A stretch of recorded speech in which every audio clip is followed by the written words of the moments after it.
Welcome to Mahathi home tips cooking and tailoring. Hello అందరికీ. పూర్ణం పోలేలు రాని వాళ్ళు ఈజీగా ఇలా నేను చెప్పిన విధంగా నేర్చుకుంటే తొందరగా నేర్చుకుంటారు. చూడండి, ముందుగా మనం గోధుమ పిండిని మెత్తగా నానబెట్టుకొని పక్కన పెట్టేసుకోవాలి. తర్వాత మనం పప్పు అయితే ఎంత ఉడకబెడతామో శనగపప్పుని సేమ్ అంతే క్వాంటిటీతో మనం బెల్లాన్ని కూడా, బెల్లం ఎంత పెద్దగా ఉన్నా కానీ దాన్ని అసలు దంచకుండానే ఇలా కొన్ని వాటర్ వేసి పొయ్యి మీద నేనైతే ఇలా కొద్దిగా మరగనిస్తాను. అది అలాగే మరిగి కరిగిపోతుందన్నమాట. అలాగే నేను పూర్ణంకి పిండి వేరేగా నానబెట్టాను. మీకు థంబ్నెయిల్లో ఉంటుంది కదా, మోదుగలు తయారు చేయడానికి కొంచెం పిండి అనేది గట్టిగా నానబెట్టాలి. మోదుగలు ఎలా తయారు చేసుకోవాలో నేను మీకు చూపిస్తాను. చూడండి, ఎంత పెద్దగా ఉన్న బెల్లము మనం అలా కొద్దిగా వాటర్ పోసి వేడి చేస్తే అదే ఈజీగా కరిగిపోతుంది. అయితే మంట మాత్రం తక్కువ పెట్టుకోవాలి. ఇలా మంచిగా మసిలిన తర్వాత ఇదైతే కొబ్బరి పొడి అన్నమాట.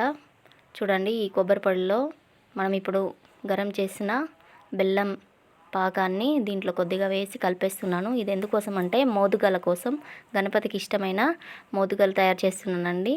మా ఊరి విఠలేశ్వరుని గుళ్ళో యజ్ఞం చేస్తున్నారు. ఆ యజ్ఞంలో మోదుగలు వేస్తారు. చూడండి, పప్పు మరీ ఎక్కువగా ఉడకద్దు, మరీ తక్కువగా ఉడకద్దు. ఈ పప్పుని గ్రైండ్ చేసేస్తున్నాను. పావు కిలో పప్పు అనమాట, 250 గ్రామ్స్. మనం గ్రైండ్ చేసిన పప్పు చాలా మెత్తగా గ్రైండ్ చేసుకోవాలండి మనము. తర్వాత ఆ గ్రైండ్ చేసుకున్న పప్పుని ఇలా బెల్లం పాకంలో కలిపేసేసి దాన్ని కూడా కొద్దిసేపు స్టవ్ మీద వేడి చేయాలి. తక్కువ ఫ్లేమ్లో ఈ పూర్ణాన్ని మనము కలుపుతూ ఉంటే ఆ బెల్లం అనేది పప్పు పట్టిన పప్పు మంచిగా కలిసిపోతుంది. చూడండి, మనకు పూర్ణం ఎంత మెత్తగా ఉందో పిండి కూడా సేమ్ అదే విధంగా ఉండాలి.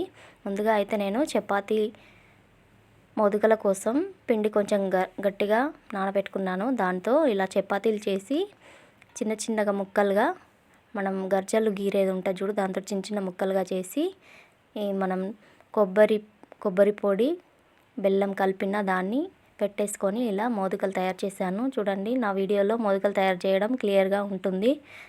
నా ఛానల్ చూడండి. మొత్తం 108 మోదుగలు చేశాను. అలాగే ఎక్స్ట్రా కొన్ని కూడా చేశాను.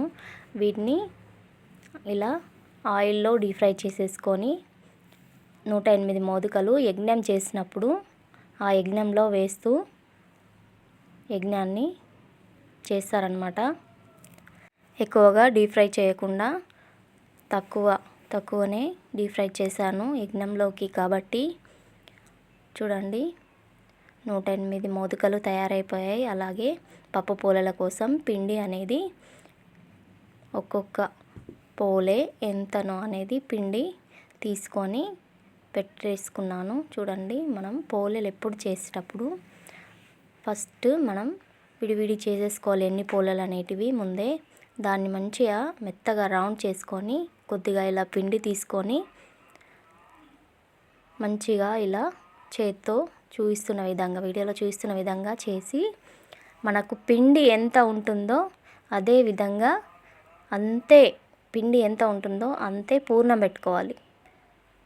అయితేనే మనకు పోలే అనేది ఎక్కువ పిండి ఎక్కువ పప్పు ఉండకుండా ఈక్వల్గా ఉంటుంది. పిండి ఎంత ఉందో పూర్ణం కూడా ఖచ్చితంగా అంతే పెట్టుకోవాలి. అయితేనే పూర్ణం పోలేలు అనేటివి పర్ఫెక్ట్గా వస్తాయి. అలాగే పోలే పెంక మీద వేసినప్పుడు కొద్దిగా ఆయిల్ అనేది పోస్తూ ఉండాలి. చూడండి, వీడియోలో చూసిన విధంగా పోలేలు చేసుకోవాలి. కింది సైడు కొద్దిగా పిండి వేసి మనం పైన సైడు ఆయిల్ పూయాలి. పిండి వేసుకొని చేసుకోకూడదు. ఒక్కొక్కరైతే పోలేలు కవర్లో చేసేస్తారు, అసలు పిండి అనేది అంటించకుండా. నేనైతే ఎప్పుడు ఇలాగే చేస్తాను. మీకు నా వీడియోలు నచ్చినట్టయితే లైక్ చేయండి, షేర్ చేయండి, సబ్స్క్రైబ్ చేసుకోండి. ఈ పప్పు పోలేలు అయితే నేను మా ఇంటి దగ్గర గణపతి కోసం ఈసారి 74 రకాల స్వీట్స్లను చేద్దామని అందరం అనుకున్నాం అన్నమాట. ఒక్కొక్క ఇంటి నుంచి ఒక్కొక్కరు ఒక్కో రకమైనది స్వీట్ చేసుకపోతున్నారు. అయితే నేనైతే ఏ దేవుడికైనా పూర్ణం అనేది ఎక్కుతుంది కాబట్టి నేనైతే పూర్ణం పోలేలని చెప్పేశాను. చూడండి, వీడియోలో చూపిస్తున్న విధంగా మీరైతే నేర్చుకుంటే ఈజీగా పూర్ణం పోలేలు వచ్చేస్తాయి. యజ్ఞంలోకి మోదుకలు అలాగే 11 పూర్ణం పోలేలు రెడీ చేశాను. నేనైతే ఈ పూర్ణం పోలేలు రాని వాళ్ళు నేను చెప్పిన విధంగా నేర్చుకుంటే ఈజీగా వచ్చేస్తాయండి.